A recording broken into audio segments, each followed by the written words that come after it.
নমস্কার। গল্প অল্প স্বল্প বাই অনামিকা চ্যানেলে আপনাদের স্বাগত। আজকের গল্প 1 ঘন্টা 20 মিনিট। কাহিনীকার বিমল রায়। শ্রীরামপুর স্টেশনের কাছেই 3 নম্বর বাস স্টপ। বেশ আগে থেকেই সিট দখল করে বসেছেন বৃদ্ধ বঙ্কিমবাবু। আধখানা মাথা ভরা পাকা চুল, বাকিটাই টাক। ভ্রুর সব চুল পাকা, চক্ষু কোটরাগত। পাশেই বসেছে এক যুবক, নাম তপন। পেট ঠাসা বাসের প্যাসেঞ্জার দাঁড়িয়েছে নানা ভঙ্গিমায়। বঙ্কিমবাবু বললেন, স্বাধীন দেশের বাসের হাল দেখো, এ যেন স্বেচ্ছায় অর্থ ব্যয় করে জেলখানায় ঢোকা। 23 বছরের ছেলে তপন বলল, দুধ সুধা না হয়ে গরল হলে যা হয়। কথাটা লুফে নিয়ে বৃদ্ধ বলেন, ঠিক বলেছ ভাই, যাবে কত দূর? তুমি তো লাখ টাকা দামের কথা বললে হে।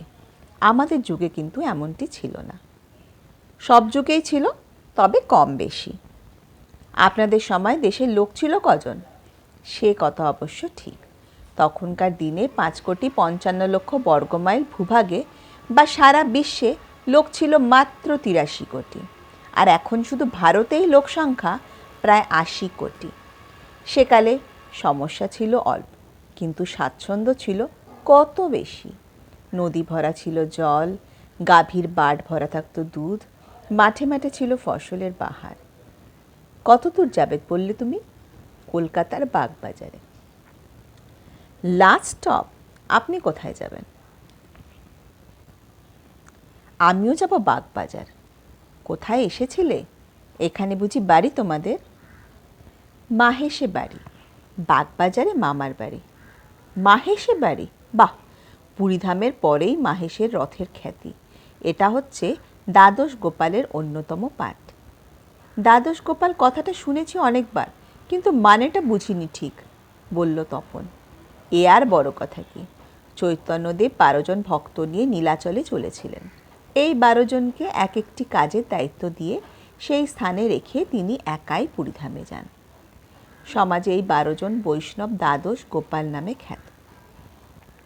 জ্যৈষ্ঠ মাসের পূর্ণিমা তিথিতে জগন্নাথ পুরীধাম থেকে এই মাহেশে এসেছিলেন গঙ্গা স্নান করতে। তাই তো মাহেশের স্নানযাত্রা আর রথযাত্রা দুটি সেরা উৎসব। আপনার বাড়ি কোথায় দাদু? প্রশ্ন করল এক দাঁড়ানো যাত্রী।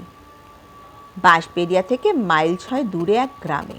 স্টেশনের নাম বংশবাটি। একসময় প্রচুর বাস ছাড়ছিল বলে এরকম নাম। বাঁশবেড়িয়ায় আছে হংসেশ্বরীর মন্দির। 1799 খ্রিস্টাব্দে রাজা নরসিংহ দেব রায় 15 বছরের চেষ্টায় 5 লক্ষ টাকা ব্যয় ওই মন্দির তৈরি করান। এত সুন্দর 6তলা মন্দির বাংলা আর কোথাও পাবে না। শিবের নাভি থেকে ওঠা ফোঁটা পদ্মের ওপর দেবী হংসেশ্বরী বসে আছেন। দেবী দারুময়ী, ত্রিনেত্রা, চতুর্ভুজা, নীলবর্ণা। আপনি তো হুগলির বহু খবর রাখেন দেখছি। তা রাখবো না? হুগলিতে জন্ম, এখানেই মানুষ, আর কর্মজীবনও কেটেছে এইখানেই।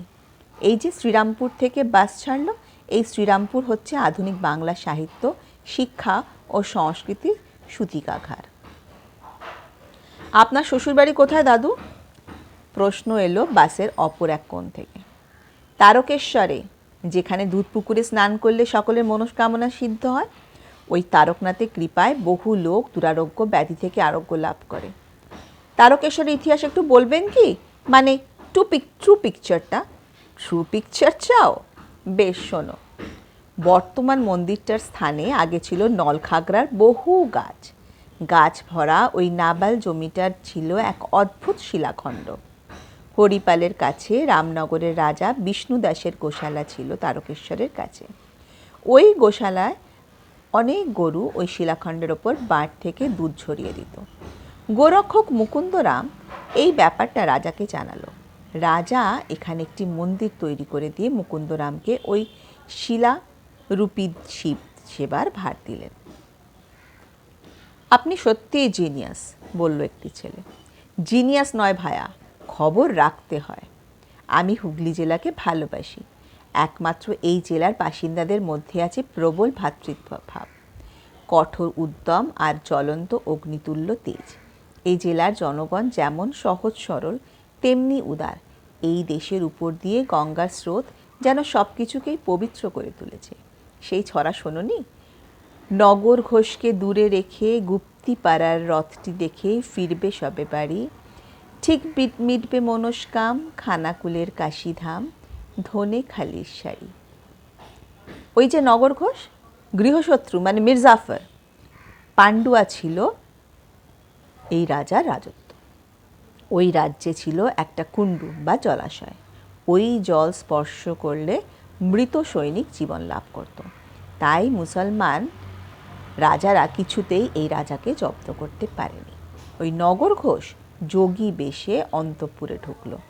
অর্থলোভে সে হিন্দুদের সর্বনাশ করতে ওই জলে নিষিদ্ধ মাংস ফেলে কুণ্ডের মাহাত্ম্য নষ্ট করে দিয়েছিল। গুপ্তিপাড়ার রথে কি আছে? খানাকুলকে কাশিধাম বলে কেন দাদু? একজন যাত্রী শুধালো। গুপ্তিপাড়ার রথ হচ্ছে বাংলার সর্বোচ্চ রথ। আর খানাকুলের খবর জানো না? দ্বাদশ গোপালের প্রথম জন অভিরাম গোস্বামী এখানে আবির্ভূত হন। সুবিখ্যাত পণ্ডিতদের সাধনায় ওই স্থান ছিল ধন্য। ওইখানে শ্মশানকালী, অন্নপূর্ণা, ধর্মঠাকুর, ক্ষুদিরাম, গৌরনিতাই প্রভৃতির ভিন্ন ভিন্ন মন্দির আছে বলে এই স্থানকে বলা হয় কাশীধাম।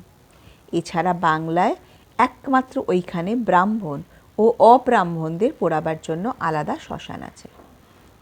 আপনি এখানে কোথায় এসেছিলেন? প্রশ্ন করল তপন। এসেছিলাম আমার ছোট্ট বাগান বাড়িতে। সকাল সকাল খেয়ে দিয়ে চলে আসি, এটা সেটা নিয়ে ফিরি, মানে টাইম পাস করি। বাড়িতে কে আছে আপনার? ছেলেমেয়েরা কেউ আসে না? প্রশ্ন করল এক যাত্রী। আছে, সকলেই, আবার কেউ নেই। বড় ছেলে ফ্যামিলি নিয়ে থাকে ত্রিবেণী। ত্রিবেণী অর্থে তিনটি নদী সঙ্গম নয়, এই জিনিস ভারতের কোথাও নেই। প্রয়াগে যেমন গঙ্গার সাথে যমুনা মিলেছে, তেমনি ত্রিবেণীতে গঙ্গা থেকে সরস্বতী নদী বেরিয়েছে। সাথে মাসিমাকে আনেননি কেন? একদিক থেকে প্রশ্ন এলো। না, সে আমার সাথে আসে না। কী করেই বা আসবে? আপনি পুরুষ মানুষ, তবু ঠেলাঠেলি করে আসা যাওয়া করেন, কিন্তু বৃদ্ধাদের পক্ষে? যাত্রীর মুখের কথা কেড়ে নিয়ে বঙ্কিমবাবু বলেন, না, আমার স্ত্রী বৃদ্ধা নয়, তার বয়স খুবই কম, মানে যুবতী। এই কারণেই আমার সাথে বেরুতে সে একটু কিন্তু বোধ করে।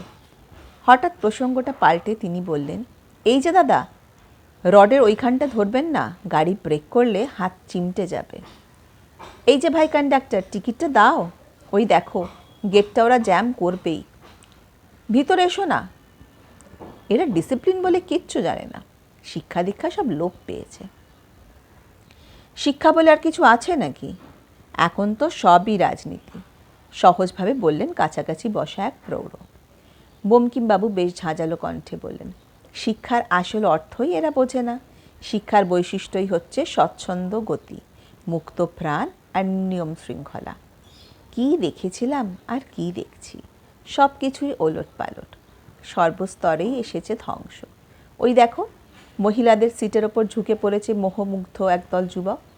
আপনাদের যুগে এমনটি ছিল না, ছিল প্রাণ ঢালা উৎসাহ আর অফুরন্ত জ্ঞান পিপাসা। বলো মিথ্যে বলছি? এটা যুগের পরিবর্তন। এর জন্য দায়ী কে? এক যাত্রী প্রশ্ন করল। কেউ দায়ী নয়। কে আবার দায়ী হবে? সবই একটা নার্ভাস সিস্টেম। সেই দেশ, সেই হাওয়া, সেই জল, এমনকি সেই ঘরবাড়ি এখনও সাক্ষী হয়ে দাঁড়িয়ে আছে। ক্ষুধা, তৃষ্ণা, কাম, ক্রোধ, রোগ, জ্বালা, সুখ, দুঃখ আর অনুভূতি কেউ আমাদের ছেড়ে যায়নি। শুধু মস্তিষ্কের ভিতরের অবস্থিত সুষুম্না কাণ্ডের মাঝে ঘটেছে আলোড়ন আর মারাত্মক অঘটন। তাই এই কাণ্ড দিয়ে মস্তিষ্কের সব খবর সারা শরীরে ঠিকভাবে বহনাবহন হচ্ছে না। সেই কারণে এনেছে এ যুগে মস্ত গোলমাল আর নোংরা অশান্তি। এছাড়া এই বাঙালির বুদ্ধি, কর্মদক্ষতা এবং সচেতনতা একদিন ছিল সকলের চেয়ে উপরে, কিন্তু আজ দুর্নীতি, অব্যবস্থা, অপদার্থতার ত্রাসে ও তারা ধ্বংসবন্দী। আর কোনো ছেলে নেই আপনার?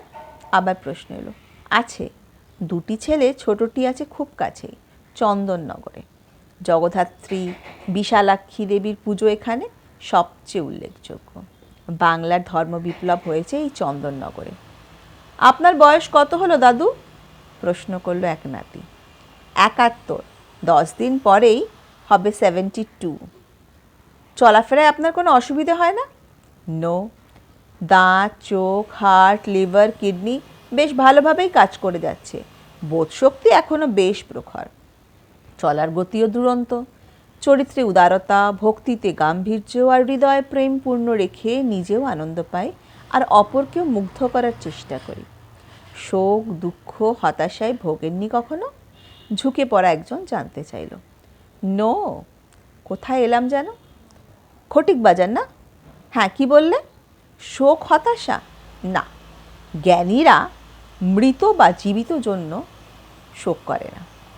একটা কথা কি জানো ভাই, আমাদের মরণ নেই, বিচ্ছেদ নেই, তাই দুঃখ নেই। এই পৃথিবীর মাঝে প্রকৃতির এক মনোরম নাট্যগৃহে আমরা হাসি কান্নায় অভিনয় করে চলেছি। শত্রু মিত্র সেজে জয় পরাজয় খেলছি। প্রেম, বিরহ ও কলহের রসপান করেছি মহা আনন্দে। হতাশা আসবে কেন? বাল্যকাল গত হয়েছে, তার জন্য কাঁদিনি। যৌবন ছেড়ে চলে গেছে, কোনো আফসোস করিনি। এখন হয়েছে বৃদ্ধ। দীর্ঘ নিঃশ্বাস ফেলে লাভ কি? প্রকৃতির নিয়মে একদিন মৃত্যু আসবে, আবার আসবে জন্ম। স্রোতের মৃদু তরঙ্গের সাথে এগিয়ে আসছে জীবনের প্রতিটি স্তর। তারপর হাজির হবে মৃত্যু। এটা চলছে, চলবে। আরে ভায়া, আমরা তো চলে যাচ্ছি না, আমরা আছি, ছিলাম আর থাকবো। দাদু আবার আধ্যাত্মিক কথাবার্তা শুরু করলেন। তপনের স্বরের উপর এক পর্দা বাড়িয়ে দাদু স্পষ্ট বলেন, আধ্যাত্মিক নয়, বাস্তবের কথাই বলছি। সব সত্যিই বলছি। তবে বয়সের ভার বলে একটা ব্যাপার আছে। মানে কি জানো, হাঁচি পেয়েছে অথচ হাঁচি ফসকে গেল। আমার এখন সেই অবস্থা। কথা শেষ করেই দাদু একটু নস্য নিলেন। তারপর বাইরেটা দেখলেন। সামান্য সন্দেহ প্রকাশ করে শুধলেন, কোথায় এলাম? ও, বাঁশতলা। আপনি কি বিজনেস করেন দাদু? কে যেন শুধলো। না রে ভাই, আমি কিছুই করি না। আমি হচ্ছে রিটায়ার্ড পুলিশ দারোগা। কই গো কন্ডাক্টর, খুচরোটা ফেরত দাও। বৌদির বয়স যে কম বললেন, উনি আপনার দ্বিতীয় পক্ষ নাকি? একটি যুবক বলতে বলতে প্রশ্ন করল। ইয়েস, মানে তৃতীয় পক্ষও বলতে পারো। আপনার মেয়ে নেই? আমার 2 মেয়ে। বড়টির বিয়ে দিয়েছি চুঁচুড়ার ইমামবাড়ার কাছে, প্রাতঃস্মরণীয় মহাপুরুষ হাজি মোহাম্মদ মহসিনের পবিত্র সমাধির ক্ষেত্রে। শুধু বাঙালি তথা ভারতবাসী নয়, সারা বিশ্ববাসীর দর্শনীয় স্থান। 1861 সালে মহসিনের কাণ্ড দেখে প্রায় 1 কোটি টাকা খরচ করে 20 বছরের চেষ্টায় ওই সুরঙ্গ প্রসাদ তৈরি করা হয়। তোমরা সকলে দেখেছো মামারা? অনেকে সমস্যারে বলল, দেখেছি।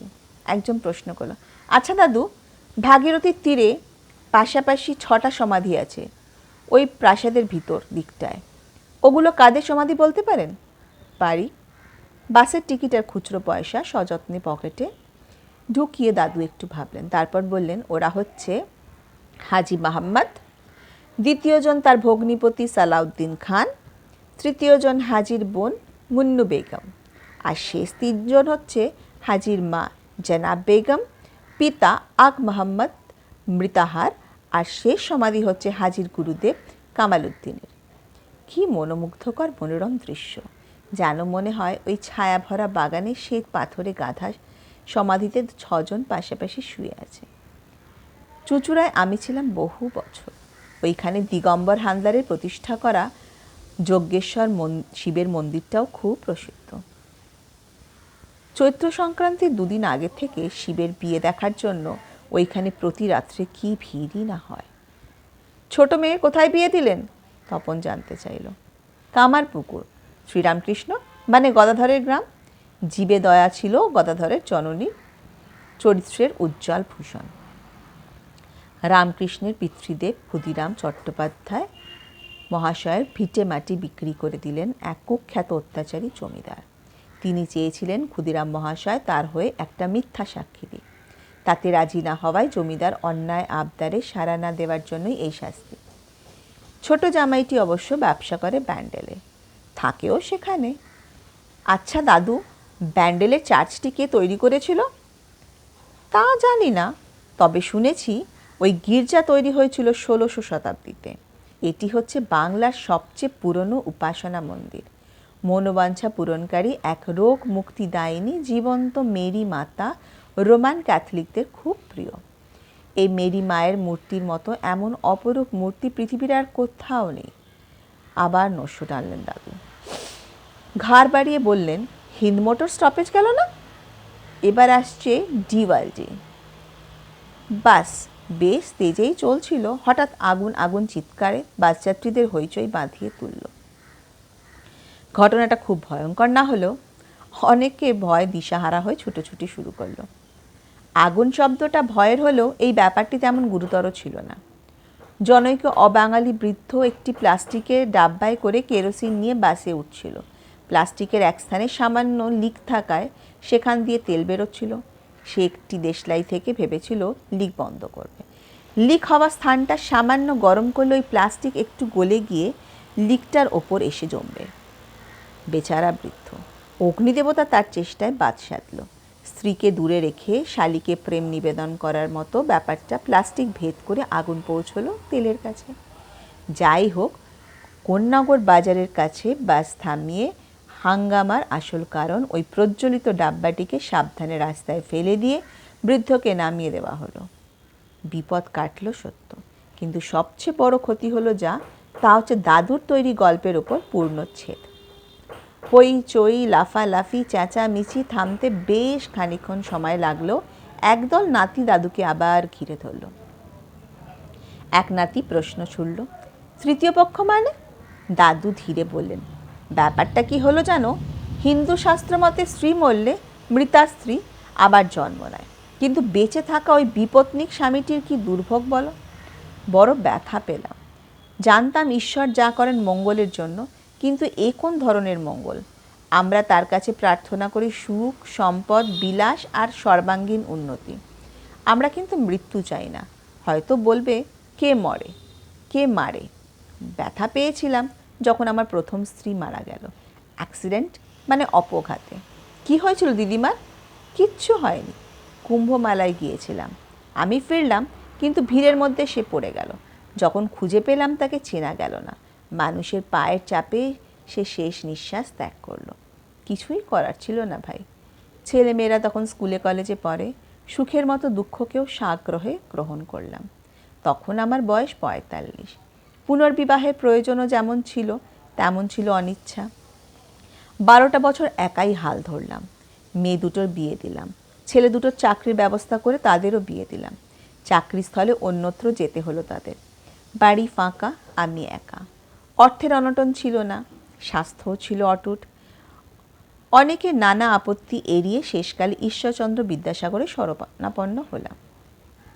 কোথায় এলাম? বালিখাল। ও, আপনি মনে হয় বিধবা বিবাহ করলেন? ইয়েস, ঠিক বলেছ। তখন আমার বয়স 57, গিন্নির বয়স 51। সাথী পেলাম, মানে ভালোই হলো, আর একা থাকতে হলো না। ছেলে মেয়েরা বাধা দিল না বিয়েতে? নো, তারা দাঁড়িয়ে থেকে বিয়ে দিল। আমার অসুবিধা তারা বুঝতো। আমি তো অনেক আগেই বিয়ে করতে পারতাম, তখনই বাধা দেওয়ার প্রশ্ন উঠত। নতুন দিদিমাও কি হুগলির বাসিন্দা? নিশ্চয়ই। তার বাড়ি আদি সপ্তগ্রাম। হাওড়া থেকে 27 মাইল দূরে বৈষ্ণব প্রধান এই গ্রাম। বৈষ্ণব জগতের উল্লেখযোগ্য সুবিখ্যাত উদ্ধারণ দত্ত ওই গ্রামেই জন্মেছিলেন। বিপুল ঐশ্বর্যের এবং সম্পত্তির মালিক হয়েও তিনি রাতারাতি সব কিছু মোহ ত্যাগ করে বৈষ্ণব হলেন। শোনা যায় নিত্যানন্দ মহাপ্রভু ওই ভক্তের গৃহে কিছুদিন বাস করেছিলেন। গল্প বেশ জমেছে। বাসের হর্ন বাজানোর শব্দে মাঝে মাঝে বিরক্তি আনছিল। হুগলি জেলার সাদা ধুলো সারা বাসের আনাচে কানে ভরে উঠছিল। বাসের সমস্ত যাত্রী, এমনকি কন্ডাক্টর পর্যন্ত কথাবার্তা সংক্ষেপ ও সংযত করে দাদুর কথা শোনার জন্য কান খাড়া করে রেখেছিল। এমন জমাটি গল্প তারা কখনো আর কারোর কাছে শোনেনি। দিদিমার কম বয়স বললেন, তাকে যুবতী বলেন। 51 বছর বয়স কি কম হলো? প্রশ্ন করলো এক যুবক। অত অধৈর্য হলে বলি কি করে? আমরা দেখি রূপ, গুণী, শব্দ আঘ্রাণ করি, গন্ধ, আস্বাদ করি রস আর অনুভব করি স্পর্শ। এই পঞ্চ ইন্দ্রিয় আমাদের স্তব্ধ হয়ে গেল। 4টে বছরও কাটল না। হঠাৎ রান্নার স্টোভ ফেটে বউটা পুড়ে ঝলসে ঘেউ হয়ে 15 দিন ভুগে মারা গেল। বড় ব্যস্ত হয়ে পড়লাম। সাথী হারানোর শোক জ্বালা এক ভয়াবহ বিভীষিকায় সৃষ্টি করল। ভয় আর আর্তনাদ আমার অহরহ অস্থির করে তুলল।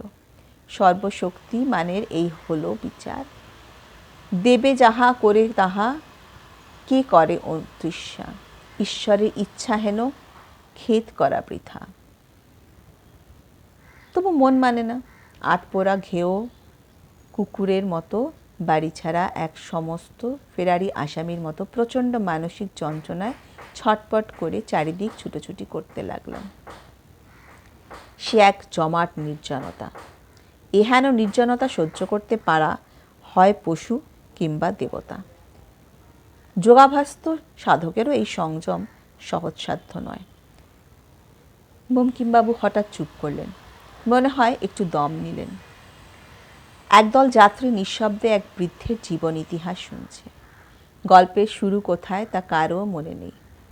ব্যথা আর শোক ভরা এই গল্পের শেষ কোথায় তাও কারোর জানা নেই। দাদুকে দেখে অনেকের মায়া হলো। অদৃশ্য এক শক্তির কঠোর শাসনে বেচারা জীবনটা হয়েছে তছনছ।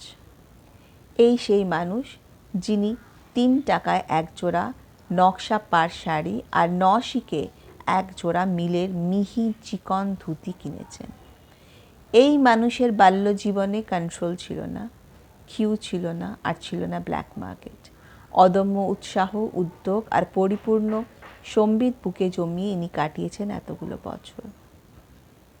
এই যে মা, বাইরে হাত রেখো না, কোনোই উড়ে যাবে, দাদু সাবধান করে দিলেন এক মহিলাকে। যাত্রীরা সব চুপ। তপন ছোট্ট করে প্রশ্ন করলো, তারপর কি হলো দাদু? ও হ্যাঁ, 3টে বছর কাটিয়ে দিলাম। একদিন বাড়িতে হরিনামে বিভোর হয়ে জপ করছিলাম। হঠাৎ দ্বিতীয় পক্ষের স্ত্রীর ছোট বোন শর্মিলা, মানে আমার ছোট শালি এসে হাজির হলো। সেও বিধবা, বয়স মাত্র 32। যেমন সুন্দরী স্বাস্থ্যবতী তেমনই স্মার্ট। সে আমায় বড় ভালোবাসলো কিনা জানি না, তবে সে খুব সহজভাবে আমায় দয়া করলো। বলল আমি তোমার কাছেই থাকবো। তাকে আমি বিবাহ করলাম। কোন স্টপে এলাম ভাই? ও, আলমবাজার। শ্রোতারা এমন ঘটনাকে বড় বিরল মনে করল। এই অস্থি চর্মসার মানুষটাকে কেমন করে তার আধা বয়সী এক সুন্দরী রমণী স্বামীকে বরণ করল? 3 জনের মধ্যে সেরা কোনটি দাদু? চাপা কণ্ঠে প্রশ্ন ভেসে এলো। অনেকের কৌতুক মাখা হাসির মাঝেই দাদু বললেন, তৃতীয়টি। প্রথমজন ছিল ধর্মপ্রাণা, লজ্জাবতী, আদর্শ গৃহিণী। দ্বিতীয়টি ছিল সাথী, মানে স্রেফ কোম্পানি। তৃতীয়জন হচ্ছে একেবারে আলট্রা মডার্ন। আপনার সাথে আসে না কেন তিনি? আবার সন্দেহ ভরা প্রশ্ন। তার সময় কোথায়? পাড়ার ক্লাবের কর্তারা তো তাকে নয়নের মণি করে রেখেছে। ক্লাবের ছেলেরা আমাকে দাদু বলে আর তাকে বৌদি বলে ডাকে। মস্ত গুণী, সাইকেল স্কুটার সব চালাতে পারে সে। আগেই ছিল গুণ, কিন্তু আমার আওতায় থেকে হয়েছে বহু গুণী, তাই পাচ্ছে অসংখ্য গুণী সম্বর্ধনা। ক্লাসে কোনো পড়ার বেশি ব্যাখ্যা করতে বললে মাস্টারমশাইরা বিরক্তই হন। দাদু একটু বিরক্ত হলেন যখন কোনো এক নাতি হঠাৎ একটি প্রশ্ন হাওয়ায় ছুড়ে দিল, আপনার আর কোনো সন্তান হয়নি দাদু? দাদু সে কথায় কোনো উত্তর না দিয়েই ঘড়ি দেখলেন। ঘড়ি দেখছেন, তারা আছে বুঝি? তপন জানতে চাইল। ইয়েস, সিনেমা যাব বলেছে, 6টা-9টায় টিকিট কেটে রাখবে, তাড়াতাড়ি ফিরো। কোন হলে, কি সিনেমা? দুটো প্রশ্ন শোনা গেল। তা জানি না, বঙ্কিমবাবু একটু মুচকি হেসে ঘাড় নেড়ে বললেন, আমায় বড় একটা সাথে নেয় না সে। আমিও পিড়াপিড়ি করি না, তার গতি সর্বত্র। সভা সমিতি, মন্ত্রী আপ্যায়ন, মহিলা ওয়েলফেয়ার সমিতি, বিজয় সম্মেলন আর এইসবের কাজে 2-4 বার বম্বে দিল্লিও ঘুরে এলো। খুব শীঘ্রই ফরেনে যাওয়ার চান্স আছে। কথা শেষে তিনি হেহে করে হেসে নিজের বাহাদুরি জাহির করলেন। বৌদি কি আর্টিস্ট নাকি? না, মানে নাচ গান জানে কিন্তু করে না। সর্বত্র সে সভানেত্রীর চেয়ার আঁকড়ে বসে থাকে। তার গান করার সময় কোথায়? নাম করা গাইয়ে বাজিয়ে সাহিত্যিক, ডাক্তার, এমনকি রাইটার্সও এবার হোমরা চোমরা প্রথম শ্রেণীর বহু নেতা তার বন্ধু। কলকাতার অলি গলি বড় রাস্তা সব তার নখদর্পণে। উনি নিশ্চয়ই খুব শৌখিন, শুধল তপন। শৌখিন মানে?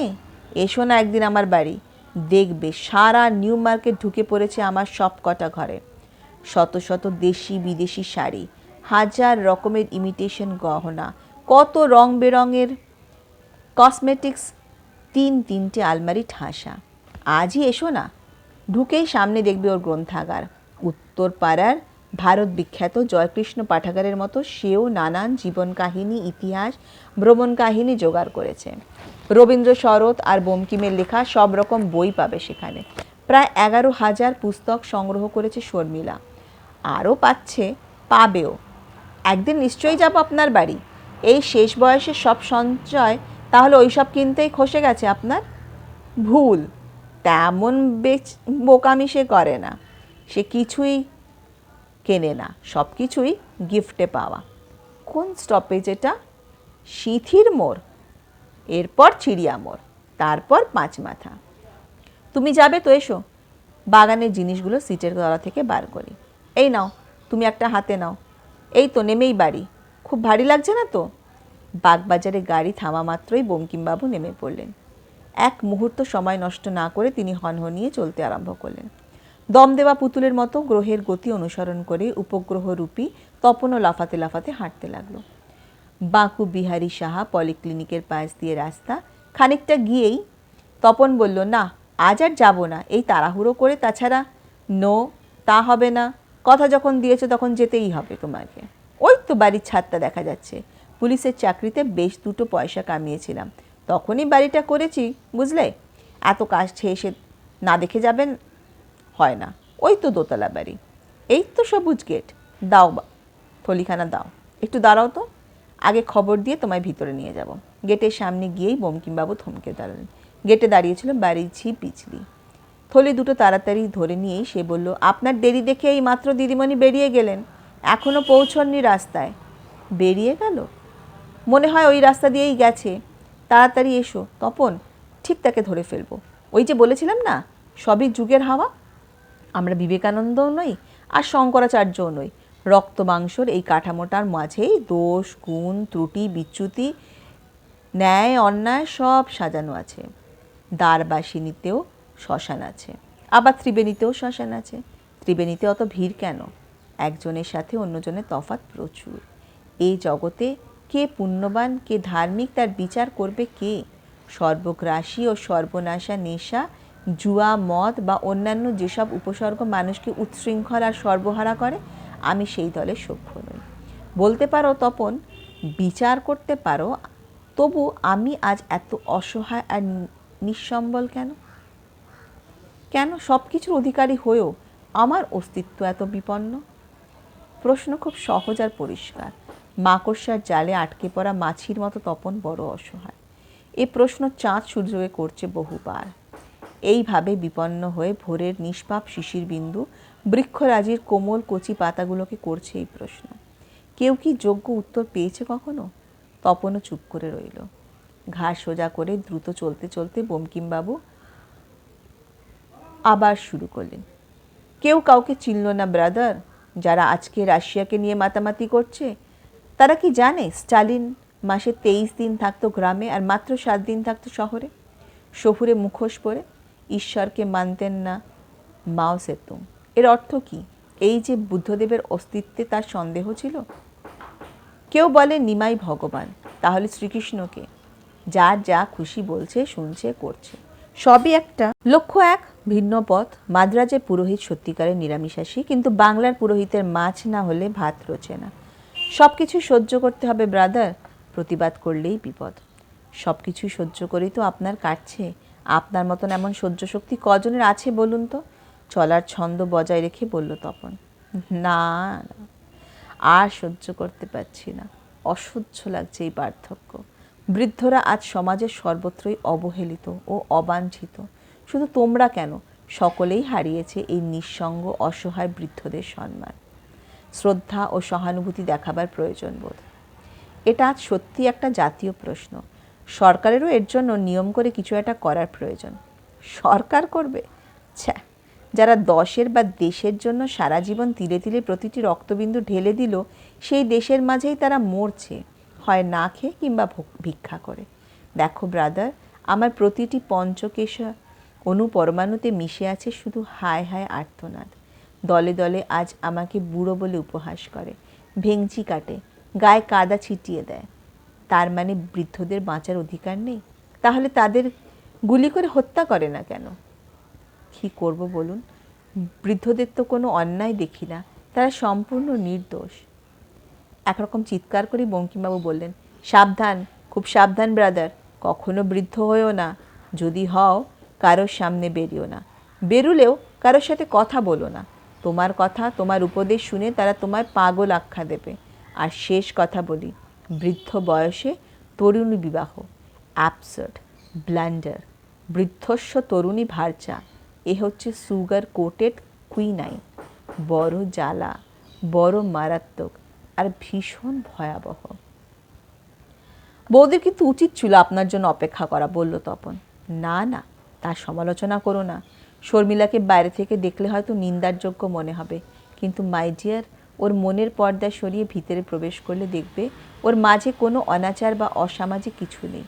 সে একেবারে 100% সতী নারী। বাঙালি পরিবারের লাখো লাখো সুগৃহিণীর একজনও তার নখাগ্র স্পর্শ করার গুণ রাখে না। এক কথায় সে হচ্ছে এই জগতের একমাত্র কর্তব্যপরায়ণ রমণী এবং এই সমাজের সুশীলা ও প্রেমময়ী ভার্যা। তাকে ভুল বুঝো না, সে আমায় ভালোবাসে, দয়া করে আমার কথা অন্তর দিয়ে চিন্তা করে। ব্রেভো, হুররে, ওই তো ট্যাক্সিতে উঠছে ওরা। দৌড়ে এসে তপন, বাহ, ভালোই হয়েছে, ট্যাক্সি রোখো রোখো। আকাশ বাতাস বিদীর্ণ করে বঙ্কিমবাবু তারস্বরে চিৎকার করে বললেন। তারপর লেংচে লেংচে টোলে টোলে ছুটতে লাগলেন। ট্যাক্সি স্টার্ট দিয়ে আবার ব্যাক করে দাঁড়ালো।